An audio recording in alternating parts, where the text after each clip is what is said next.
In the quiet village of Amityville, New York, stands a house with a dark past at 112 Ocean Avenue. 13 months earlier, this was the site of a tragedy that shook the nation. In December 1975, George and Kathy Lutz bought the house for a bargain, despite knowing its history. They called it High Hopes, bringing their 3 children and their dog to start a new life. On their first day, a priest arrived to bless the home, but he felt an immediate, crushing weight. In a second-floor room, a deep, masculine voice commanded him to get out. The priest fled, later developing mysterious blisters on his hands that looked like stigmata. The family noticed nothing at first, but George soon found himself waking up every night at exactly 3:15 a.m. 3:15 a.m., the same time the previous owner had committed his horrific crimes. The house grew unnaturally cold, with icy spots appearing even when the heat was roaring. Strange, foul odors began to permeate the rooms, like the scent of old perfume or something much worse.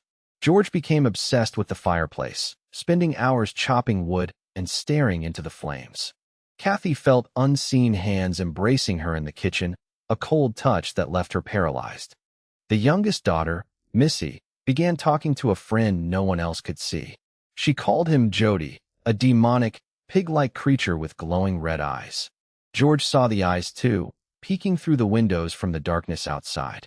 In the basement, they discovered a small, hidden room painted entirely in blood red.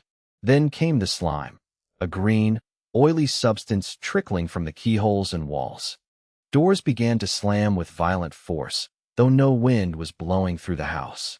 George's appearance changed. He became gaunt, moody, and unrecognizable to his own family. The family dog, Harry, refused to enter certain rooms, cowering and howling at the empty air. They tried to bless the house themselves with a crucifix, but the walls seemed to vibrate with rage. By the 28th day, the atmosphere in the house had become a suffocating nightmare. On their final night, the terror reached its peak, forcing the family to make a choice. They fled in the middle of the night, leaving behind their clothes, their furniture, and their lives. They never returned, not even to collect the possessions they had worked so hard to buy. A mover who entered the house the next day reported no strange events, yet the house felt wrong. The Lutz's story became a global phenomenon, sparking decades of debate and horror legends. Was it a genuine haunting or a tragedy-born hoax? The truth remains buried in the walls. To this day, 112 Ocean Avenue stands as a monument to the 28 days that changed everything.